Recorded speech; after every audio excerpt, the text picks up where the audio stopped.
Здравейте! С това видео ще ви покажа как да се свързвате към вашата платка EcoSL 5.5.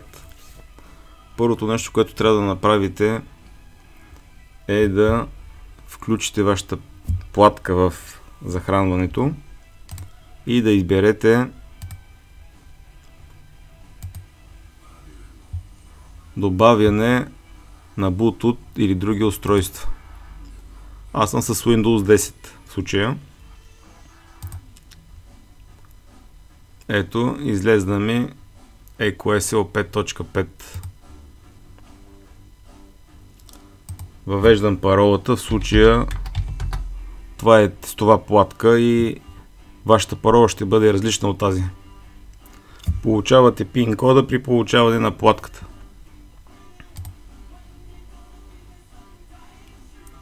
Ето, в момента е конфигуриран Bluetooth на платката към вашия компютър.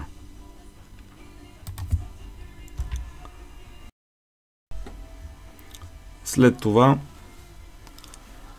стартирате приложението, съответния език. В момента съм избрал български. Изписва няма връзка с печката. Влизаме в конфигурация и избираме COM порта на Bluetooth. Изчакваме няколко секунди. Трябва да инициира, че се е свързал с печката. Ето, започне ли да мига Head Retrofit, значи сте се свързали. В момента показва температура, волтаж, настройки. Най-новото е, че тук съм добавил надпис, който да изписва какъв вид платка сте сложили, дизел или бензин. По този начин никога няма да объркате настройките. Защото няма инициали на платката, какъв вид е.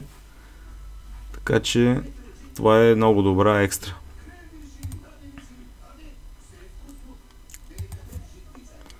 В следващото видео ще ви покажа как да правите диагностика. Благодаря.